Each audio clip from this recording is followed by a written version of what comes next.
Dans le cadre des cours Horizon de l'Islam, nous vous présentons la cassette numéro 6, le rang, versets 1 à 12, de la collection Commentaires du Coran.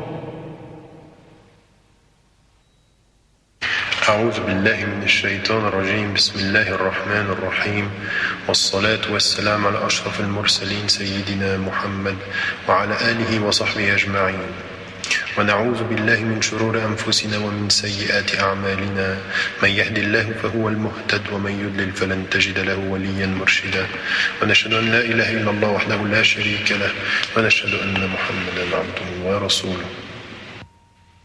أيها الأخوة وأيها الأخوات أحييكم بتحية الإسلام السلام عليكم ورحمة الله وبركاته. Bien, nous allons commencer ce cours, ce séminaire avec une sourate qui est une sourate importante, connue et qui, nous pourrions dire en guise d'introduction, se réfère à l'épreuve en même temps qu'elle se réfère à la façon dont nous sommes, dont nous nous comportons, dont les musulmans et les compagnons du prophète sallallahu alayhi wa sallam se sont comportés et ont fait face aux épreuves qui étaient celles à leur époque de la lutte contre ceux qui les agressaient et qui ne reconnaissaient pas la réalité de l'islam. Et donc nous avons ici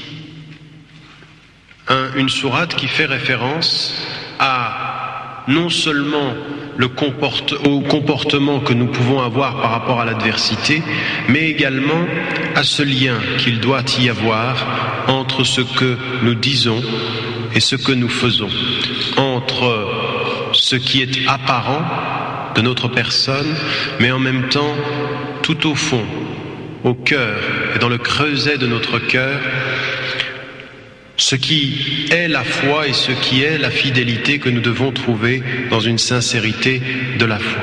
Et en d'autres termes, on va s'apercevoir que face à l'épreuve, ce qui est l'apparent, c'est la bonne ou la mauvaise compréhension de la foi, la bonne ou la mauvaise compréhension des exigences de la foi. Et nous allons pouvoir, au fil des versets qui sont les suivants, de Surat As-Saff, la sourate 61 du Coran, percevoir ceci.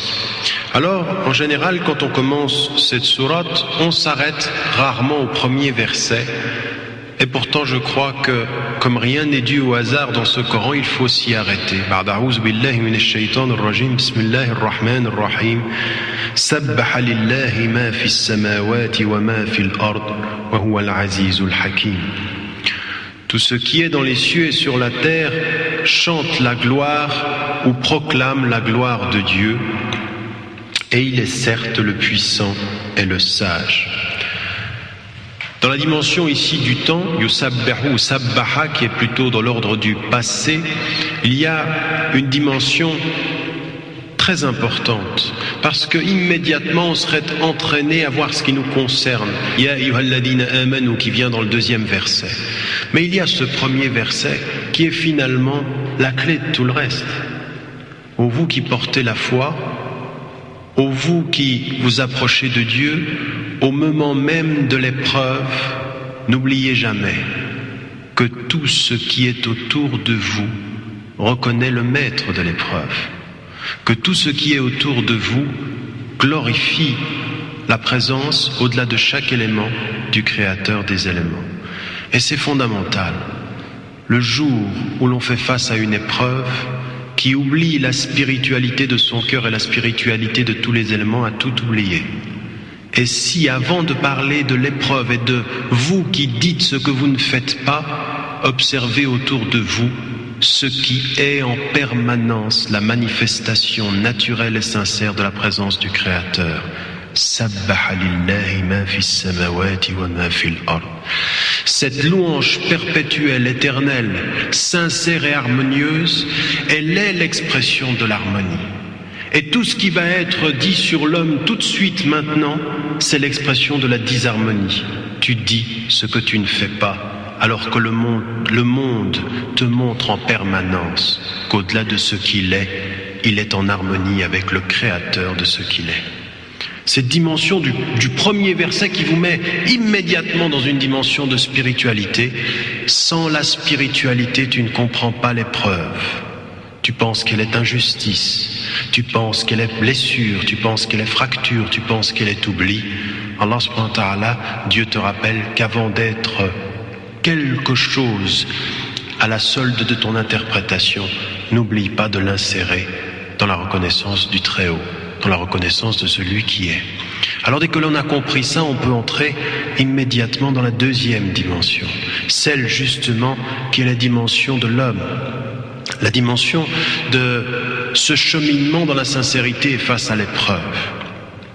Alors, il y avait quelques compagnons qui disaient لو نعلم أي العمل أحب إلى الله تعالى لعملناه. Si nous avions su, si nous savions quel est le meilleur, ce que Dieu préfère comme acte, nous l'aurions fait.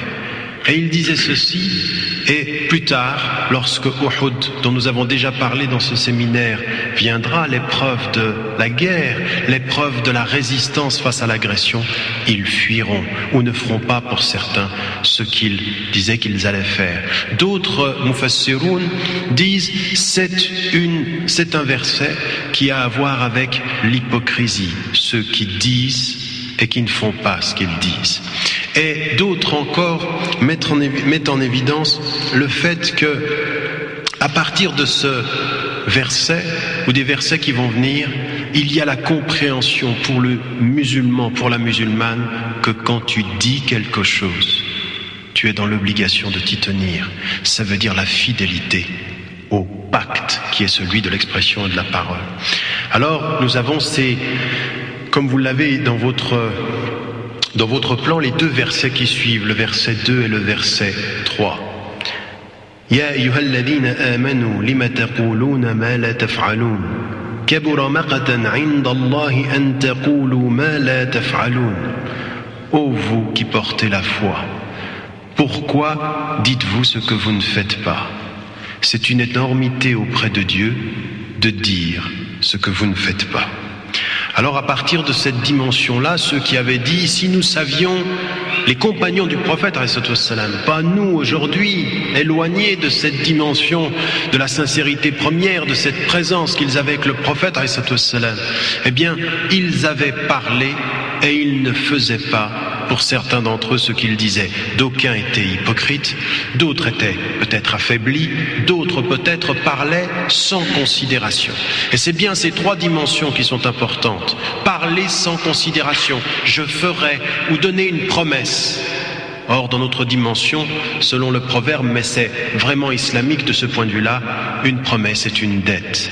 Raison pour laquelle il faut se méfier des promesses légères et que pour ceux qui sont en permanence avec Allah subhanahu wa ta'ala, ils savent que la promesse est lourde. Donc il faut dire que ce que l'on peut faire et ne pas dire plus que ce que l'on peut faire. Ça veut dire maîtriser sa langue à la mesure de ses capacités et de son engagement possible. Cette dimension, elle est également fondamentale même par rapport à l'autre, le deuxième plan, l'hypocrisie. Ceux qui effectivement disent une chose, mais qui dans leur fort intérieur ne le portent pas avec sincérité. Et nous connaissons ayatul munafiq thalas. Les signes de l'hypocrisie sont de trois. Idha wa'ada akhlaf. S'il a promis, il ne tient pas sa promesse. Wa idha haddasa kadhab.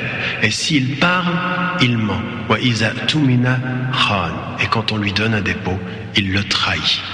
Ces signes-là sont aussi cette dimension de ceux qui parlent et qui dans leur cœur cachent ce qu'ils croient que personne ne voit, mais que Dieu sait.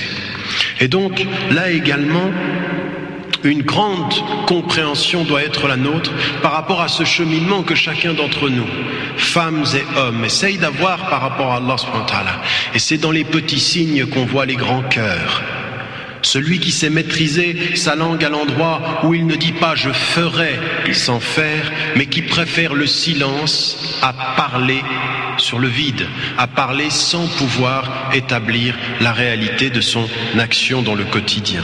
Cette dimension-là est également celle que les savants ont dit par rapport à quand on a appliqué un pacte oralement, on doit s'y tenir. Et c'est ce que nous trouvons qu'ont dit un certain nombre de savants, man iltazama shay'an lazimahu shar'an.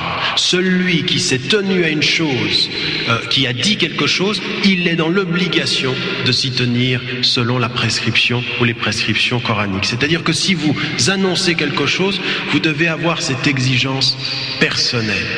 Et c'est bien ce que nous dit le Coran. Pourquoi dites-vous ce que vous ne faites pas? Et à chacun d'entre nous, ce verset doit résonner comme il a résonné à ceux qui, autour du prophète ﷺ, se vantaient de faire tout ce qui plaît à Dieu. Et Allah subhanahu wa ta'ala leur répond, vous ne faites pas ce que vous dites que vous allez faire. Vous ne faites pas ce que vous annoncez. Et sachez une chose, kabura maqtan 'inda Allah. C'est une énormité auprès de Dieu que vous disiez ce que vous ne faites pas. Immédiatement, ce que nous devons comprendre, c'est que l'apparence de nos propos dit énormément sur l'intimité de notre cœur. Et que s'il y a disharmonie, il y a fracture. Et que s'il y a fracture, il y a malaise. Et que Dieu a l'exigence de l'harmonie.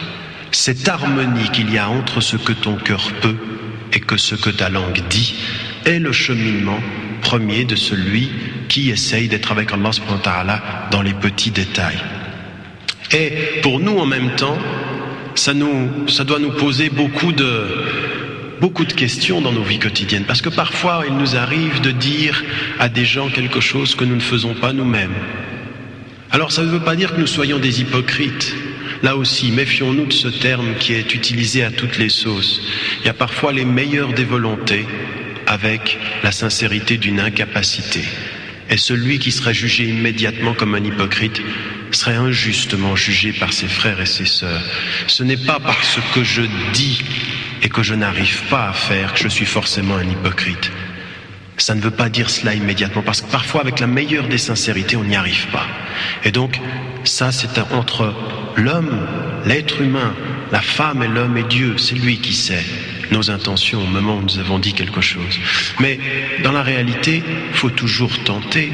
C'est comme ça que l'on est témoin devant les gens, d'être à la mesure de ce qu'on dit et de faire ce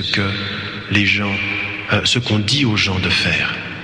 Et en même temps, ça m'arrive souvent dans des cours comme celui-ci, d'avoir des frères qui confondent ce que je dis avec ce que je suis. Celui qui le dit, là ce que je suis en train de vous dire, c'est ce que j'essaye d'être. Il ne faudrait pas être injuste avec celui qui le dit au point de dire si tu l'as dit, c'est que tu l'es. Non. Si tu l'as dit, c'est que tu essayes de l'être, comme tout le monde. Et qu'il n'y a pas d'ange dans cette salle qui soit visible. Même s'il en est des invisibles, et c'est sûr, c'est vérité ce que nous disons. Donc cette dimension de chacun essaye de son mieux de faire et de recommander le mieux pour que nous réussissions à être sincères. Et on se souvient de cet autre verset du Coran, est-ce que vous allez commander aux gens la piété et vous oubliez vous-même? Eh bien, quand il y a recommandation, essayons, c'est le minimum de la sincérité, de chaque fois nous approcher de ce que nous disons, même à notre entourage et dans ce que nous faisons, au sens que l'on puisse prendre appui sur ce que vous dites autant que ce que vous faites, et non pas selon le proverbe « fais ce que je dis, mais pas ce que je fais ». Celui qui a compris qu'il doit être à la mesure de ce qu'il dit, peut dire « fais ce que je dis et ce que j'essaye de faire ». Et ce que j'essaye de faire. Comprendre aussi que l'une des plus grandes forces de l'être humain, c'est la reconnaissance de ses propres faiblesses et de ne pas faire semblant.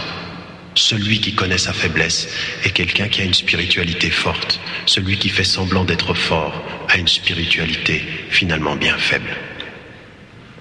cette dimension des versets 2 et 3 ici, et qui nous mettent en évidence ce cheminement. Vous savez que certains savants, tout de suite après la mort du prophète sallallahu alayhi wa sallam, refusaient de parler sur la base de ce verset. Parce que si je te dis une chose et que je la fais pas, je préfère le silence. Parfois, ce verset nous conduit à un silence profond plutôt qu'à une parole superficielle. Et en toute chose, il faut préférer la profondeur. Wallahu a'lam. Dans le 4e verset, immédiatement, ils ont parlé de quoi ? Ils ont parlé, si nous savions ce qui était la meilleure des choses à faire, nous l'aurions faite. Or, il se trouve qu'à ce moment-là, l'une des choses qui est demandée, c'est une soura qui est une soura madaniya, c'est-à-dire qu'elle est à Médine. L'une des choses qui est demandée, même si quelques-uns ont dit que c'était Makkiya, la majorité des savants disent qu'elle est Madaniya, c'est-à-dire qu'elle a été révélée à Médine. Et que l'une des choses qui est essentielle à Médine, comme nous l'avons pu le voir dans les autres cours concernant la vie du prophète, c'est la résistance à l'agression. Et donc c'est ici la lutte, admettre qu'il faille à un moment donné, en désespoir de cause pour préserver sa religion, entrer dans un combat qui sera ici un combat armé. Et c'est là aussi que l'épreuve est mise à rude épreuve. Et donc ce qui apparaît ici, c'est immédiatement, si vous saviez ce qu'est le meilleur des actes, ou la meilleure des actions auprès de Dieu, vous la feriez. Eh bien Allah subhanahu wa ta'ala répond: Inna Allah yuhibbu alladhina yuqatiluna fi sabilihi saffan ka'annahum bunyanun marsus. Dieu certes aime ceux qui luttent dans sa voie en rang serré, comme s'ils étaient un mur fortifié. Et donc Allah subhanahu wa ta'ala met cette formule, ce verset comme une réponse. Dieu, ce qu'il aime, c'est le rang serré et c'est le mur fortifié dans le combat. Alors à ce moment-là, quel est ce combat ? C'est un combat effectivement qui est une résistance armée à l'agression armée. Et toute résistance armée à l'agression armée, quand elle est injuste, est une résistance noble. Et Allah subhanahu wa ta'ala aime ceux qui résistent dans la noblesse, non pas ceux qui agressent dans la bassesse, ceux qui résistent dans la noblesse. Mais finalement, comme l'ont compris tous ceux qui ont fait le commentaire de cela, c'est encore à partir de ce combat-là, pour nous, comprendre que chacun a son combat en fonction du contexte où il se trouve. Et quand Allah subhanahu wa ta'ala, il nous dit, si tu es en France, si tu es en Suisse, si tu es aux États-Unis, en 1998, ton combat, quel est-il ? Quelle résistance est la tienne ? Quelle union faut-il faire pour pouvoir résister à cela ? Et de la même façon qu'en d'autres lieux et en d'autres temps, c'est une résistance armée, nous, la première des résistances, c'est effectivement que tous ensemble, nous nous donnions les moyens de pouvoir résister à la principale des agressions, qui est celle à laquelle nous devons faire face aujourd'hui, c'est l'agression des intimités. C'est le malaise intérieur, avoir tellement envie d'être avec Dieu et sortir dans un monde qui t'invite tous les jours à l'oublier. Eh bien, ma sœur, j'ai besoin de toi. Mon frère, j'ai besoin de toi. Bunyanun marsous, un mur fortifié. Chaque fois que je sens que mon cœur flanche, que tu sois la protection de mon cœur. Toi, ma femme, toi, mon mari, toi, vous, mes enfants, ou mes frères et mes sœurs de ma communauté. C'est ce que Dieu aime. Mais pour ceci, il faut admettre que c'est une épreuve. Pour ceci, il faut admettre qu'il faille résister. Et il faut se mettre au travail pour la résistance de la protection des cœurs de chacun. C'est pas tout seul devant la télévision que tu résistes. C'est pas tout seul dans ta chambre que tu résistes. C'est pas tout seul loin de la communauté que tu résistes. Inna Allah yuhibbu alladhina yuqatiluna fi sabilihi saffan. Saffan, ça veut dire en rang, serré. Et alors c'est vrai sur le champ de bataille, mais c'est tellement vrai dans notre vie quotidienne. Et ça, c'est une chose, ce que je suis en train de vous dire, chacun d'entre nous le sait ici. Le problème, c'est que celui qu'on aimerait à côté de nous comme frère, ou celle qu'on aimerait à côté de nous comme sœur, on aimerait que ce soit l'élément qui nous fortifie, non pas le frère ou la sœur qui nous juge. Parce que comment voulez-vous que le mur soit fortifié quand l'un à côté juge l'autre qui est à sa droite ou à sa gauche? Cette dimension de l'union dans la force, de l'union qui fait cette force, de l'union qui doit nous prouver, qui doit nous établir dans cette dimension de force, elle est pour nous, comme il a été dit à l'époque du prophète, dans cette révélation. Faites ce que vous dites, et vous dites que vous avez envie d'être avec Dieu, unissez-vous dans l'épreuve pour pouvoir supporter l'épreuve justement des intimités déchirées, de la solitude, de l'impression d'être tout seul et de ne pas pouvoir approfondir votre foi devant Allah subhanahu wa ta'ala. À chaque champ de bataille, ces conditions. Il y a des champs de bataille qui sont des champs de bataille armés. C'est pas notre cas. Et il y a des champs de bataille qui sont des champs de bataille qui sont de l'ordre de la résistance de cœur et de spiritualité. C'est notre cas. Et en toutes circonstances, Dieu aime l'union. Ta'awanu 'ala al-birri wat-taqwa. Aidez-vous, soutenez-vous les uns les autres à la piété et à la crainte révérentielle d'Allah subhanahu wa ta'ala. Donc cette dimension-là, elle est importante. Et regardez comment Allah subhanahu wa ta'ala procède dans ses enseignements. Il procède dans ses enseignements à partir d'exemples, qui sont des exemples qui sont tirés de l'histoire, mais qui sont également des exemples qui sont, pour nous, des compréhensions plus profondes. Au prophète, alayhi wassalam, et à l'ensemble de ses compagnons, Allah subhanahu wa ta'ala révèle un Coran qui est un Coran qui guide. Il leur dit l'épreuve, et il leur dit la peine, et il leur dit la résistance, et il leur donne des exemples dans l'histoire. C'est l'exemple de Moussa alayhi salam, Moïse, c'est l'exemple de Isa alayhi salam, Jésus, et c'est l'exemple de tous les autres que vous connaissez dans le Coran. Il leur donne des exemples pour leur dire: ce que vous vivez fut déjà vécu. Ce que vous trouvez comme peine fut la peine de ceux qui vous ont précédés. Et il en est qui vous ont précédés, qui ont peiné, pleuré, résisté et confirmé leur foi. Et bien de la même façon que ceci parle au prophète et à l'ensemble de ses compagnons, ça doit nous parler à nous. De comprendre que l'histoire de ceux qui portent la foi est l'histoire de la résistance, est l'histoire de l'union, et que dans toutes les circonstances, face à l'épreuve, l'union et la détermination sont incontournables, mais la détermination. Et regardez quelle fut la détermination de Moussa alayhi salam. Quand il nous est dit dans le verset 5, donc ici nous passons à la 4e partie du verset 5 à 9, وَإِذْ قَالَ مُوسَى لِقَوْمِهِ يَا قَوْمِ لِمَ تُؤْذُونَنِي وَقَدْ تَعْلَمُونَ أَنِّي رَسُولُ اللَّهِ إِلَيْكُمْ فَلَمَّا زَاغُوا أَزَاغَ اللَّهُ قُلُوبَهُمْ وَاللَّهُ لَا يَهْدِي الْقَوْمَ الْفَاسِقِينَ وَإِذْ قَالَ عِيسَى بْنُ مَرْيَمَ يَا بَنِي إِسْرَائِيلَ إِنِّي رَسُولُ اللَّهِ إِلَيْكُمْ مُصَدِّقًا لِمَا بَيْنَ يَدَيَّ مِنَ التَّوْرَاةِ وَمُبَشِّرًا بِرَسُولٍ يَأْتِي مِن بَعْدِ اسْمُهُ أحمد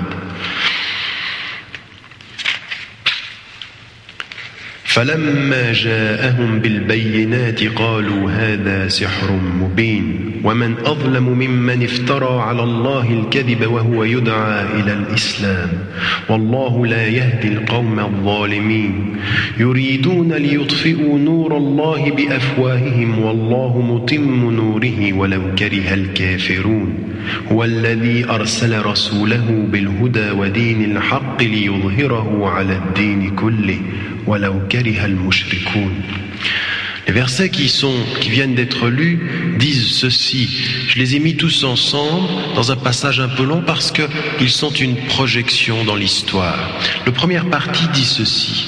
Et quand Moïse dit à son peuple: ô mon peuple, pourquoi me faites-vous du tort alors que vous savez très bien que je suis le messager de Dieu envoyé à vous? Lorsqu'ils dévièrent du droit chemin, Dieu fit dévier leur cœur. Dieu ne guide pas les gens tomber dans la perversité. Et quand Jésus, fils de Marie, dit « Ô fils d'Israël, je suis le messager de Dieu à vous, venant ajouter foi à ce qui m'a devancé comme Torah, et vous annoncer la bonne nouvelle de la venue d'un messager qui viendra après moi, nommé Ahmad. Lorsqu'il leur apporta les preuves évidentes, les miracles, ils dirent « C'est là une magie manifeste ». Qui est plus injuste que celui qui a inventé sur Dieu du mensonge, cependant qu'il est invité à embrasser l'islam? Dieu ne guide pas les gens injustes. Ils veulent éteindre la lumière de Dieu avec leur bouche et Dieu accomplira sa lumière, n'en déplaise à ceux qui ne croient pas. C'est lui qui a envoyé son messager porteur de la bonne direction et de la religion du vrai, afin de la placer au-dessus de la religion tout entière, n'en déplaise à ceux qui associent des êtres à Dieu. Eh bien, regardez ce qui nous est dit comme enseignement. Ils vivent la peine autour du prophète et Allah subhanahu wa ta'ala leur donne un enseignement. Quel est-il cet enseignement? Eh bien, c'est l'enseignement de Moussa alayhi salam qui les a précédés. Et qu'est-ce qui se passe avec Moussa? Moussa, dans cet enseignement, dans ces versets, dit la chose suivante. Ô mon peuple, pourquoi me faites-vous du tort alors que vous savez que je suis l'envoyé de Dieu parmi vous? Et effectivement, Moussa alayhi salam a été envoyé au peuple qui a reconnu et qui voyait ces miracles, et qui voyait et qui les avait libérés. Et malgré tout ceci, il lui faisait du tort. Ce que Allah subhanahu wa ta'ala veut nous montrer par cela, c'est que dans l'ensemble de l'histoire de la prophétie, et pour nous les prophètes, ce sont des hommes et des modèles. Ce sont des modèles par leur foi, des modèles par leur détermination, des modèles par leur résistance et des modèles par leur espoir. Les 4 dimensions qui sont fondamentales pour nous, ta foi, ta détermination, ta résistance et tes espoirs. Et quand Allah subhanahu wa ta'ala nous parle de ce qui fut avant, c'est pour nous dire, regardez Moussa, ce qu'il a eu à vivre, alayhi salam. Il savait, les gens autour de lui, qu'il portait le message de vérité, et malgré tout ceci, il a dû effectivement faire patience, être déterminé. Rahmatullah ala Moussa, laqad udhiya bi akthar min hadha fa sabar, a dit le prophète alayhi salam. Bénédiction sur Moussa alayhi salam. Il a subi beaucoup plus que ce que nous subissons et il a persévéré, il a fait patience. La reconnaissance du prophète alayhi salam sur ce qui fut avant lui et qui fait comprendre pour nous, au travers de l'exemple du prophète alayhi salam, mais au travers de l'histoire, c'est que même un peuple qui a reconnu les signes de la vérité a combattu celui qui les portait. Même à l'intérieur de son peuple, il fut rejeté et il a résisté et il a combattu et il s'est exilé et il a clamé haut et fort la véracité de ce message jusqu'au sacrifice de devoir partir et de devoir s'exiler, de voir son propre peuple le remettre en cause. Quand ils sont arrivés, par exemple, au moment où il fallait aller combattre, et qu'est-ce qu'ils lui ont dit? Fadhhab anta wa rabbuka faqatala. Pars, toi et ton Dieu, et va combattre. Qui lui a dit ceci? Son propre peuple avec qui il venait de sortir d'Égypte ont dit à Moussa alayhi salam, va toi et ton Dieu, va combattre, nous on va pas y aller. Tous ces signes qui ont précédé pour se retrouver au moment où il faut résister, va tout seul. Son propre peuple. Et si Moussa alayhi salam, malgré tout ceci, a demandé pardon, a été déterminé, c'est dire pour nous, parce que ce sont des histoires qui ont traversé l'histoire, et bien c'est dire pour nous, là où nous nous trouvons, bien que les épreuves seront présentes, que porter la foi, c'est vivre l'épreuve. Porter la foi, c'est vivre l'épreuve comme Moussa alayhi salam l'a porté, son propre peuple. Son propre peuple dans la peine. Ça me fait penser à des moments donnés, quand vous entendez des choses comme ceci, à ce qui nous a été dit très récemment, il y a 4 ou 5 ans, quand cela se passait en Bosnie, dans l'épreuve. Vous aviez des Serbes et des musulmans bosniaques les uns à côté des autres, et des femmes bosniaques qui viennent maintenant de faire tout un un rapport sur ce qu'elles ont pu vivre. On dit parfois celui qui nous violait ou celui qui nous insultait ou celui qui tuait les gens de notre communauté était notre voisin de palier, était notre voisin dans la maison. Il était de notre peuple et dans l'épreuve, il n'était plus des nôtres. Eh bien, ça, c'est l'épreuve. À un moment donné, cette fracture et cette nécessité de comprendre que dans le message de Moussa alayhi salam, son propre peuple l'a parfois remis en cause. Et quand ils ont, par cette négation, dévié, c'est-à-dire, ils ont dévié de la voie, Dieu a augmenté leur distance.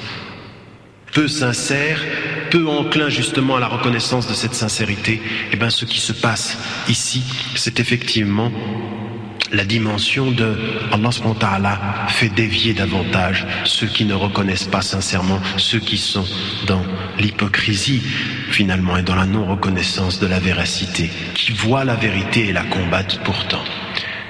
Et Dieu ne guide pas le peuple qui est sous l'emprise de la perversité. Deuxième exemple, c'est celui de Isa alayhi salam, de Jésus, qui vient également et qui vient confirmer ce qui était avant lui et qui vient en même temps, comme on l'a vu ici, annoncer la venue d'un envoyé qui viendra après, Ismuhu Ahmad. Alors, il vient annoncer cette dimension et lui aussi a subi de la même façon l'épreuve. Il a subi, malgré les miracles, malgré l'ensemble de ce avec quoi il est venu, la négation de ceux qui l'entouraient, la non-reconnaissance. Et d'abord d'une partie du peuple juif qui ne voyait pas en lui le Messie, et en même temps l'épreuve de la persécution. Et c'est le deuxième exemple qui est mis en évidence. Allah subhanahu wa ta'ala nous dit, il aime ceux qui sont en rang serré et qui luttent. Mais il n'y a pas eu dans l'histoire quelqu'un qui soit venu, ou avec la foi, ou avec la volonté d'être dans le droit chemin, qui refuse l'injuste, qui refuse l'exploitation, qui dit il n'y a qu'un Dieu et je veux le servir, qui ne subisse le poids de l'épreuve, le poids de l'adversité et le poids de l'insulte. Donc il y a, et même pour nous, à des moments donnés, certains sont étonnés de voir autour d'eux, que ce soit dans la société française ou dans la société européenne, parfois un rejet comme ceci, une manifestation extrêmement agressive à l'endroit de celui qui dit Dieu. Pas seulement le musulman. Aujourd'hui, ça se concentre sur l'islam pour plein de raisons. Mais pour ceux qui disent Dieu, il y en a qui ont une espèce de rejet, de quelque chose qui vient de l'intérieur et qui serait à pouvoir les persécuter, même à vouloir s'en débarrasser. C'est vrai pour tout ce qui est l'expression d'une spiritualité. Alors nous avons à lutter contre nous-mêmes et à résister aussi contre tout ce qui peut venir de l'extérieur. Et ce que Allah subhanahu wa ta'ala fait ici, c'est de nous dire, mais observez l'histoire. Ayez de la mémoire. Une mémoire longue, c'est remonté jusqu'à Moussa ici, par exemple, alayhi salam, et une mémoire un peu plus courte, c'est remonté dans l'histoire plus récente. Et qui a de la mémoire alimente et enracine sa foi. Ce qui enracine la foi, c'est la mémoire. Et la mémoire de Dieu est la mémoire de l'histoire. Ça s'appelle comment ceci? Le rappel. À double dimension. Et dhikr. Dhikrullah, ce souvenir de Dieu, et dhikr al-qasas, c'est-à-dire le souvenir des histoires qui ont traversé le Coran et l'histoire des hommes. Donc on a ici de la même façon la reconnaissance de ces deux moments ici qui sont rappelés. Et on a Isa qui dit « Viendra après moi un prophète ». Alors c'est ce que nous pensons en tant que musulmans. C'est que dans l'Injil, et que Isa alayhi salam a lui-même annoncé le prophète. Et il est dit ici Ahmad. Alors Al-Qurtubi dit par exemple Ahmad, c'est celui qui loue le plus, Ahmad el-Hamidin, c'est-à-dire celui qui est le plus louangeur parmi ceux qui rendent louange. Alors il l'explique par la racine du mot. D'autres vont l'expliquer, d'autres savants du tafsir vont l'expliquer par le fait que le prophète a dit j'ai plusieurs noms. Muhammad, Ahmad, et d'autres encore, El-Mahi, El-Aqib, tous d'autres noms qui sont les noms du prophète alayhi salatu wassalam, et il dit je m'appelle comme ceci. Dans plusieurs hadiths authentiques, il est rapporté qu'il a lui-même explicité le fait qu'il avait plusieurs noms et qu'ils étaient, et dont ceux-ci évidemment il y a le nom Ahmad qui est de la même racine que Muhammad. Et dans le terme Muhammad, comme le dit très bien Al-Qurtubi, il dit une chose, Al-Muhammad alladhi humida marratan wa marra, c'est-à-dire ba'da marra, c'est-à-dire il dit celui qui Al-Muhammad, c'est-à-dire celui qui louange au sens de la racine de Muhammad, c'est celui qui exprime la louange à plusieurs, de façon multipliée, marratan ba'da marra, c'est-à-dire les unes à la suite des autres. Et ça met en évidence le renvoi à la racine Ahmad au sens de celui qui est dans le superlatif, celui qui louange davantage que les autres. Donc cette reconnaissance-là, pour nous, elle est évidente d'une histoire qui est venue. Quand il est venu justement avec ce qui étaient les choses, les évidences, eh bien ils ont dit ceci est une magie manifeste, c'est un c'est-à-dire une magie qui est évidente. Ils n'y crurent pas. Alors certains disent c'est quand Isa alayhi salam est venu qu'ils n'y crurent pas, d'autres disent c'est quand Ahmad, le Ahmad du Coran, Muhammad ibn Abdillah sallallahu alayhi wa sallam, qui est venu et qu'on n'a pas cru. Les deux histoires ici mettent en évidence fondamentalement le fait de cette épreuve continuer au travers de l'histoire et que nous devons reconnaître comme étant, si vous voulez, la constante de cette épreuve. Alors, autant tout à l'heure, il nous avait été mis en évidence le fait qu'il fallait, de ce point de vue-là, reconnaître la dimension de l'union.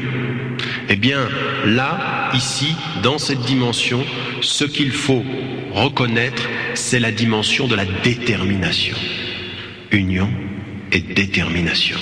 La détermination qui est celle de Isa, qui est alayhi salam, et qui fut celle également de Moussa alayhi salam dans l'histoire. Et ensuite, on entre dans les versets qui suivent, dans l'expression justement d'un enseignement général. Après les deux éléments de l'histoire qui nous ont été mis en évidence pour nous dire c'est la constante, viennent deux enseignements beaucoup plus globaux. Qu'est-ce qui nous est dit ?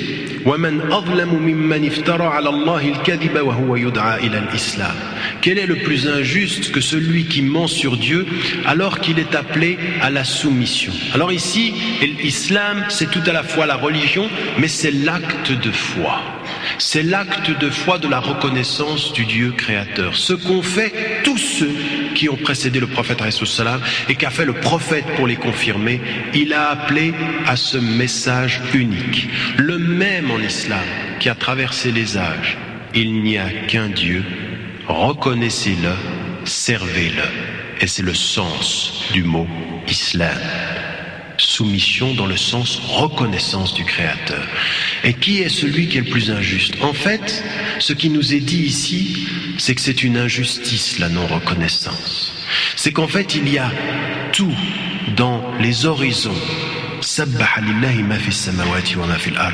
Dans tous les horizons et en nous-mêmes, il y a la justice, l'équilibre, c'est la reconnaissance de celui qui est le maître, le créateur de toutes choses. Et que la non-reconnaissance, justement, c'est de ne pas le reconnaître et en plus de cela, de mentir à son sujet. De mentir à son sujet. Alors, il y a effectivement sur la terre des êtres qui mentent sciemment au sujet de Dieu. Il y a des gens qui mentent sciemment au sujet des vérités. On le sait à petite échelle. Certains voient la vérité et mentent sur la vérité. Eh bien, ce que dit l'islam, et c'est pour nous aussi une compréhension très profonde de ce message, il en est qui, par rapport à cette vérité, la compréhension intérieure de la présence de Dieu, même s'il voit des signes, il les nie. Et il développe un discours sur la vie et sur ces signes qui est un discours qui est contraire à la réalité des choses. Donc il y a ce mensonge aussi qui existe parmi les hommes. Ce dont nous devons nous protéger dans la détermination et dans l'union, c'est du mensonge. Du mensonge des gens. Il y a des gens, toujours c'est très étonnant. Vous passez des heures à leur dire une chose. Vous passez par la droite, puis vous passez par la gauche, et puis vous passez sur des faits qui se sont passés, sur la façon dont vous avez essayé de traduire votre propre foi. Et en permanence, ils ne vous écoutent pas. Ils disent sur ce que vous avez dit autre chose que ce que vous avez dit. Vous avez beau répéter, c'est comme si leur mauvaise attitude au départ transformait l'ensemble du propos et l'ensemble de l'attitude que vous tenez. Ils ne voient de ce que vous présentez que ce qui confirme le préjugé qu'ils en avaient. Et voir confirmer un préjugé, c'est parfois sciemment vouloir confirmer un mensonge, quand ce préjugé ne correspond pas à la réalité. Et vous avez des gens qui sont comme ça dans votre vie quotidienne. Et donc de ce point de vue-là, c'est ce qui nous est dit ici dans le Coran. Man azlamu mimman iftara ala Allahi al-kadhib. Qui est plus injuste que ça quand on ment sur Dieu? Alors pour nous aussi, il y a eu au travers de l'histoire des gens qui ont changé les propos d'Allah subhanahu wa ta'ala au travers de l'histoire. Il y en a même à l'intérieur de la communauté par rapport aux ahadiths. Il y en a pour des raisons politiques. Ils ont inventé des ahadiths. Ils ont inventé des traditions. Ceux-ci, justement, ils se voient et ils ont à attendre. Et chacun d'entre nous, raison pour laquelle il faut faire attention à sa langue. Et c'est la deuxième occurrence ici dans ce sourate où il faut faire attention à la langue. Méfie-toi de ce que tu dis, pour ne pas dire un mensonge. Et également, la reconnaissance que Dieu ne guide pas les peuples qui sont atteints justement par l'injustice, qui sont injustes.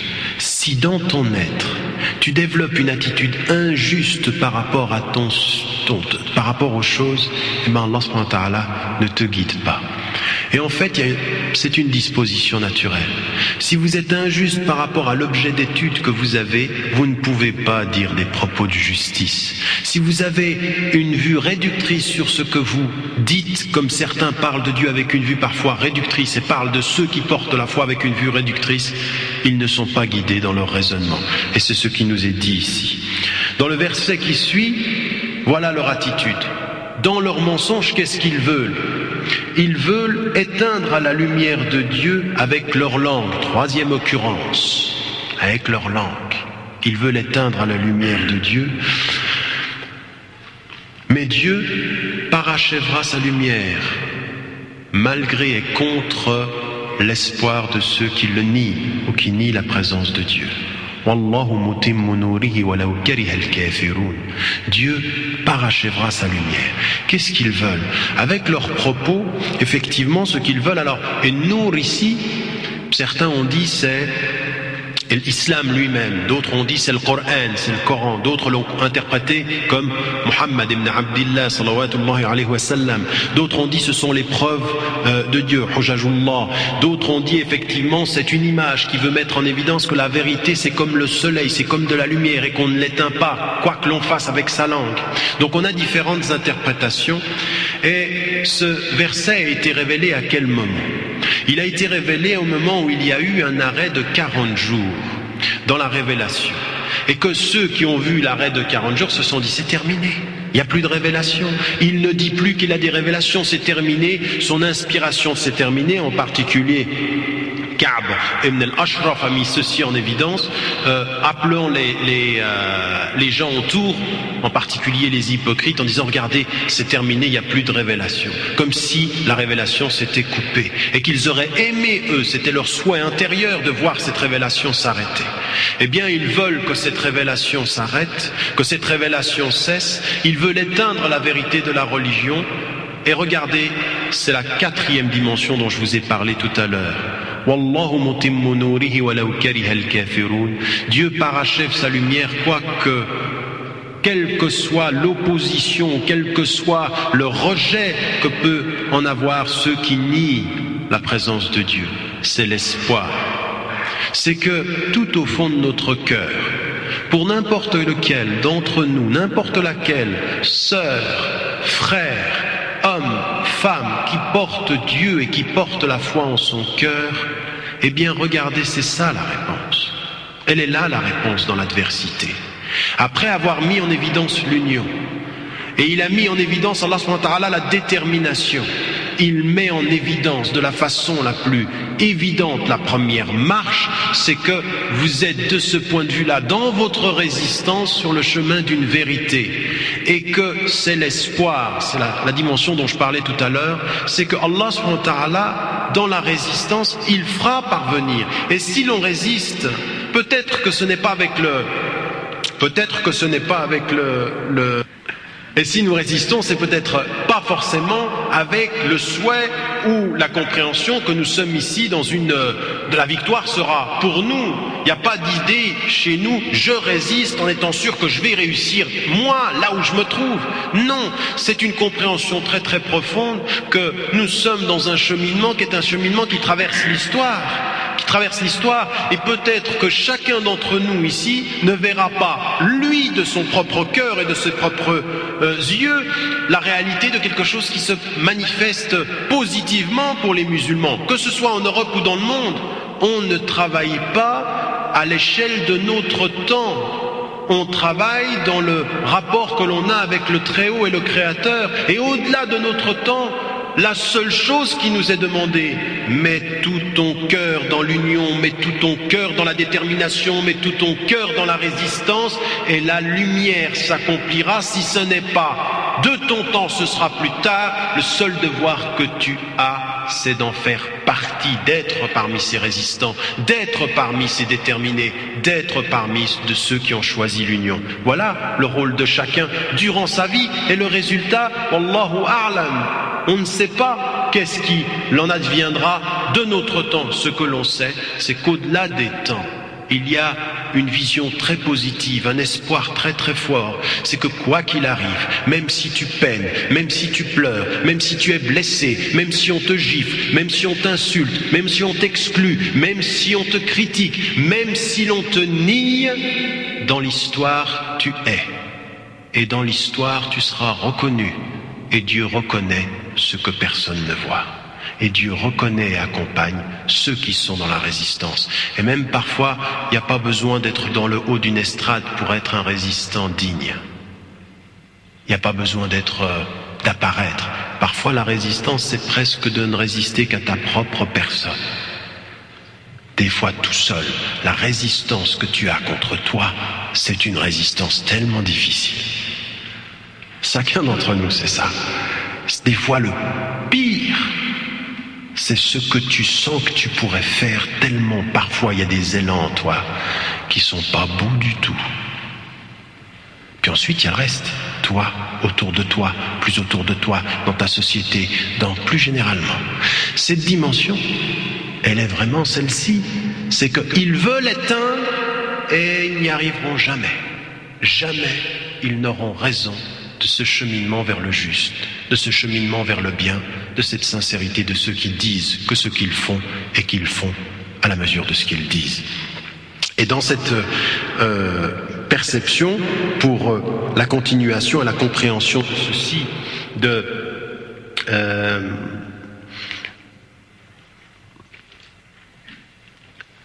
ce que Allah subhanahu wa ta'ala a voulu, il nous donne la réponse.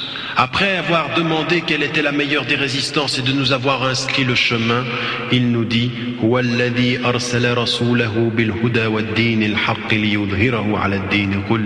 c'est lui qui a envoyé son envoyé, c'est lui qui a fait parvenir son envoyé avec la guidance et la religion de vérité, pour qu'il fasse apparaître cette religion au-delà de toutes les autres religions. Alors, qu'il faille faire une bonne compréhension de ceci. Al-Qurtubi dit très très clairement dans son tafsir, confirmé d'ailleurs par Ibn Kathir et d'autres, c'est que ça ne veut pas dire que l'islam va faire disparaître toutes les autres religions. Non. La vérité de cette religion et la continuation de cette religion par rapport aux êtres va apparaître historiquement. Et nous le voyons aujourd'hui par rapport à la question de l'islam, cette religion apparaît dans sa réalité. Même si elle est critiquée, même si elle est rejetée, elle apparaît.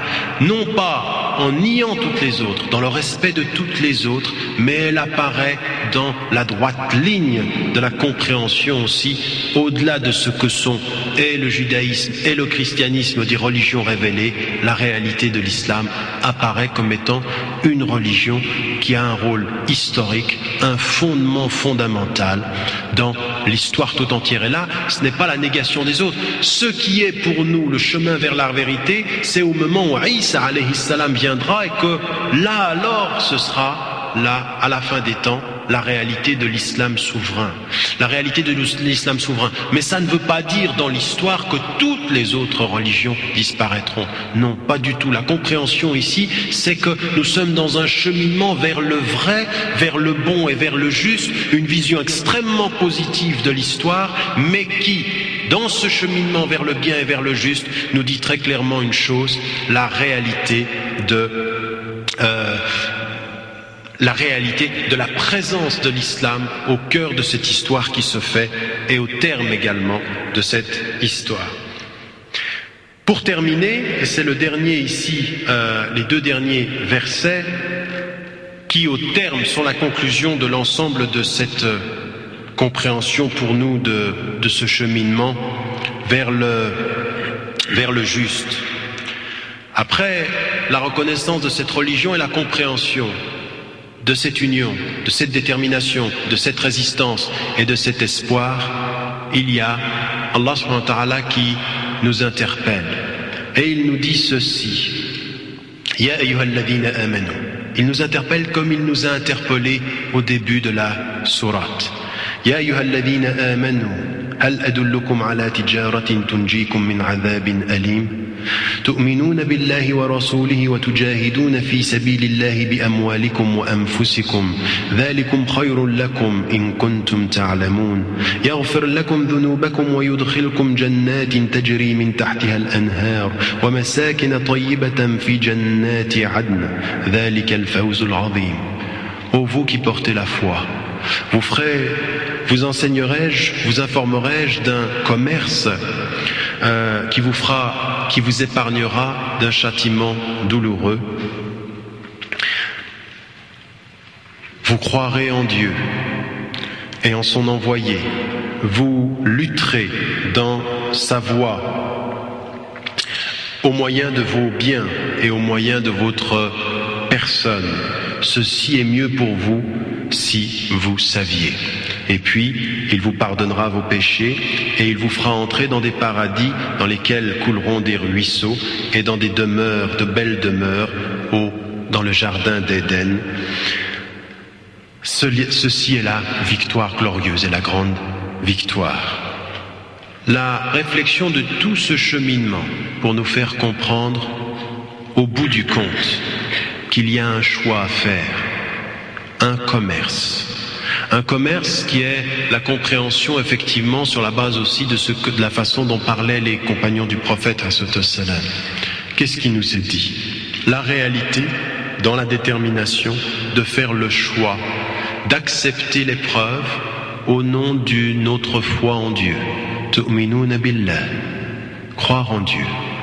Et donc c'est la spiritualité, c'est le premier verset de la sourate, la reconnaissance de la spiritualité. Puis ensuite, ça nous renvoie de nouveau au deuxième.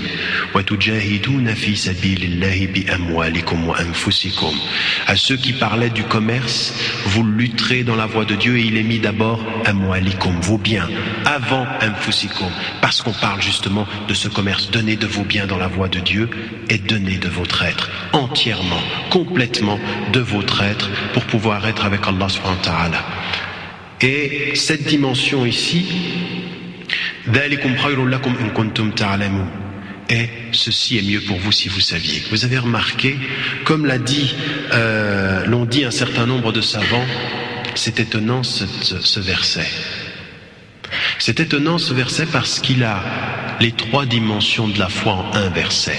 Tu'minuna billah, et l'iman. وتجاهدون في سبيله الجهاد la lutte et l'effort ذلكم خير لكم إن كنتم تعلمون العلم الجهاد au sens de l'effort والإيمان les trois piliers de l'islam. La dimension totale est dans ce verset-là. Apprenez-le, ce verset. Tout y est. Si vous voulez le paradis, si vous voulez le pardon, si vous voulez le jardin le plus élevé parmi tous les jardins, au-delà de tous les jardins que vous pouvez imaginer dans votre être et dans votre conscience, rappelez-vous simplement que c'est cette dimension-là de la détermination, mais la foi d'abord. Et la détermination, c'est lutter avec ses biens, et lutter avec son cœur et son être dans la voie de Dieu, et il pardonne les péchés, et il nous fait entrer dans les jardins les plus élevés. Comment ne pas s'arrêter à ce moment de la conclusion de ce verset, As-Saff, le rang, à se souvenir d'une seule chose, les 4 dimensions essentielles du modèle de la prophétie. Ils ont cru de tout leur cœur, ils étaient déterminés de tout leur être, ils ont résisté de leur corps et de leur argent, et ils ont espéré au-delà de tout espoir. Et ces versets que nous venons d'avoir nous disent ceci: développe au plus profond de ton cœur une foi qui soit une foi qui maîtrise ta langue, mais qui illumine ton cœur. Sois déterminé dans l'union avec tes frères et tes sœurs, et sache qu'à chacun d'entre nous, où qu'il soit, il y a un champ de résistance et un champ de bataille. C'est parfois son propre cœur, c'est parfois les gens à l'extérieur. Eh bien, ou les propos, ou une société qui a des problèmes de marginalisation et d'exclusion. La 3e des dimensions, c'est cette résistance perpétuelle qui doit être celle qui renforce notre foi. Et finalement, il n'y a pas à désespérer, il n'y a pas à déprimer, il n'y a pas à se renfermer. Wallahu mutimmu nurihi walau kariha al-kafirun. La lumière sera parachevée, quoi que n'importe qui sur cette terre fasse. L'histoire retourne à lui, comme chacun d'entre nous vient de lui et retourne à lui dans sa petite vie. Wallahu a'lam. Assalamu alaikum wa rahmatullah. C'est la fin de la première partie.